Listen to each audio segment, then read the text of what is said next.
தமிழகத்தில் உயர்நிலைப் பள்ளிகளாக தரம் உயர்த்தப்பட்ட 1054 பள்ளிகளுக்கு கட்டடம் கட்ட 1263 கோடியே 53 லட்சம் ரூபாய் ஒதுக்கீடு செய்யப்படும் என்றும் 2008 திருக்கோயில்களில் திருப்பணி மற்றும் புனரமைப்பு பணிகளை மேற்கொள்ள 10 கோடியே 4 லட்சம் ரூபாய் நிதி உதவி வழங்கப்படும் என்றும் அறிவித்துள்ள முதலமைச்சர் செல்வி ஜெயலலிதாவுக்கு சட்டப்பேரவையில் பாராட்டு தெரிவிக்கப்பட்டது.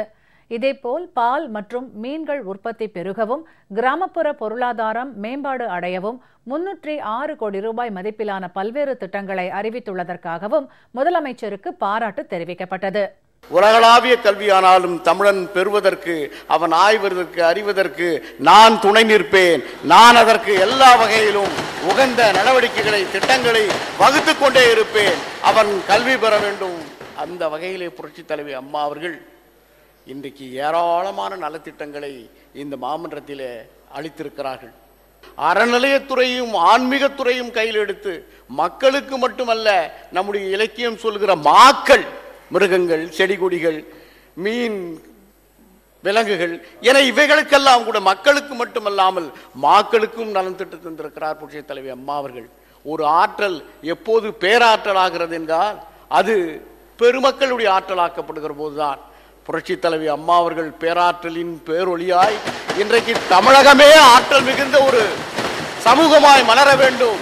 தமிழன் இந்த தரணியிலே தலைநிமிர்ந்து இருக்க வேண்டும்.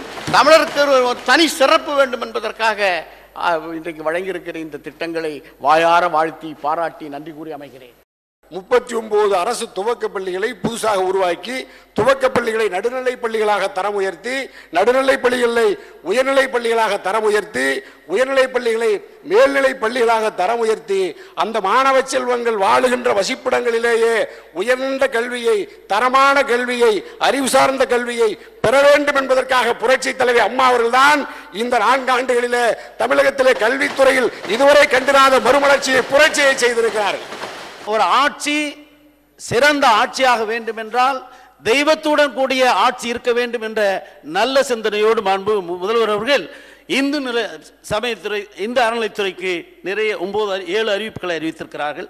அந்த அடிப்படையில் இந்த ஆண்டு கூட 1004 கோயில்களுக்கு, திருக்கோயில்களுக்கு கும்பாபிஷேகம் நடத்துகின்ற பெருமை. அதே போன்று ஆதி திராவிட மக்களுக்கு கூட 1004 திருக்கோயிலுக்கு கும்பாபிஷேகம் நடத்துகின்ற அறிவிப்பை மாண்புமிகு முதல்வர் அறிவித்திருக்கின்றார்கள். அதே போன்று கால்நடைத்துறையிலே கிராமப்புறங்களிலே சாதாரண மக்கள் பொருளாதார ரீதியாக வளர வேண்டும் என்று 2ஆம் வெண்மை புரட்சியை ஏற்படுத்தி மாண்புமிகு புரட்சித் தலைவி அம்மா அவர்கள் தான். அந்த அடிப்படையிலே கிராமப்புறங்களில் கால்நடை வளர்ப்பதற்கும் கால்நடைக்கு தேவையான மருத்துவங்களை செய்வதற்கும் மாண்புமிகு அம்மா அவர்கள் 15 அறிவிப்புகளை செய்து இன்றைய அறிவித்திருக்கிறார்கள். அதை எங்களது அகில இந்திய ஃபார்வர்ட் பிளாக் மனமாற வரவேற்று பாராட்டி அமைகிறது. நன்றி.